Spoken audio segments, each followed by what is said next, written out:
Hey guys, what's going on? Nomadic Men Hunter here. And if you haven't heard about it yet, worm composting tea seems to be the in thing nowadays. And there's a lot of videos out there on how to make it and different types of compost tea and all, but I'm going to go over vermicompost. Vermicompost is pretty much you're taking worms, I got a bag of worms from the mail today, and I'm going to make a bin for it. I'm not going to go over the compost itself yet, I'm just going to go over how to make a simple, cheap bin.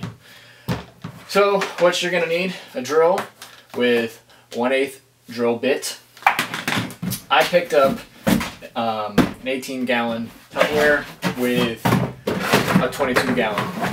And what it's going to do is just going to simply sit on top of it, but there's still about a good maybe 2 inches or so from the bottom, and it's going to drain down into this one. I'll pour it out, and I'll have my compost tea concentrate from that.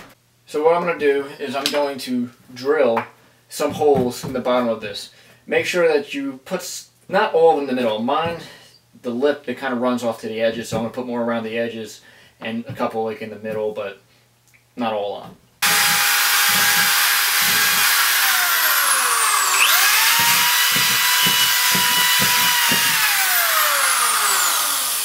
Okay, so next what you're going to need, after you're done drilling the holes, is you're going to have to put down a layer of cardboard, cut it out using box cutter or whatever you need, and just lay it in there. After you put the cardboard down, I'm just going to put down a nice little thin layer of dirt.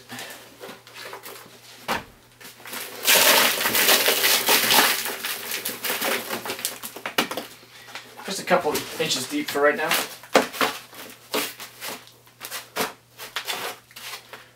Worms are extremely picky on what they have and how much water that they, how much soil they have, how much water is in the soil, all that other fun stuff.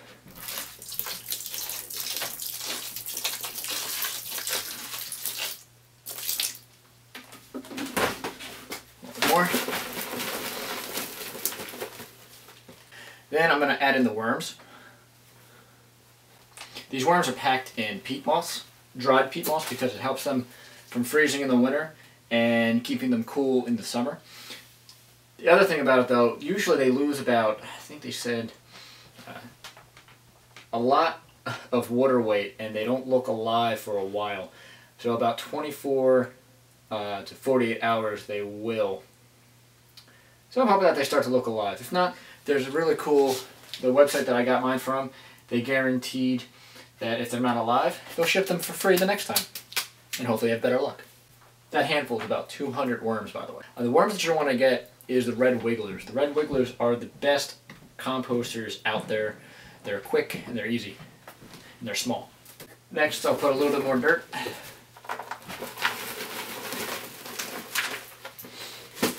More water.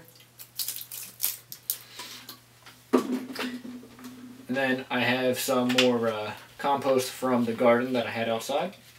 There's eggshells, chicken straps, grass clippings, all of the fun stuff. Spread that around. Now, next thing you're going to want to put in is newspaper. I don't really recommend putting in the high gloss, thick pages that you got in the newspaper, but the just a regular newspaper. I just rip it into strips. Another fun fact that I found out about worm composting is, when you usually shred and burn your highly confidential documents, well, the CIA and other top agencies actually use worm composting because they found out even if you shred and burn, you can still possibly figure out what you were trying to say.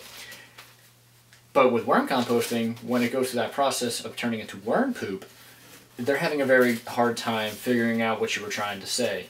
So this is probably one of the best places to feed your worms. You can get rid of all your stuff, and then you can put the worm compost back onto your garden, and you make food. You grow your own food, and you can eat that, and it's just a cycle of life. Everything that you got. Who would have known? Worms are very finicky. Okay, I mean usually I would probably add the lid and then put this outside, but right now.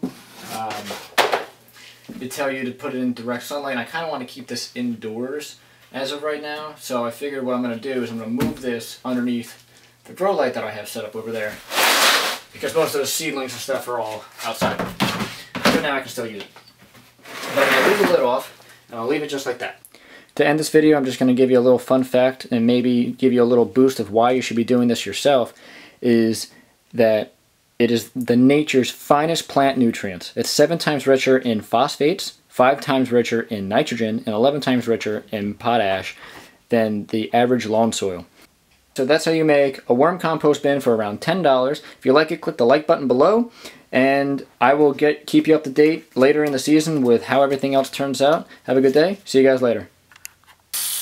That had to be the easiest thing that I ever did.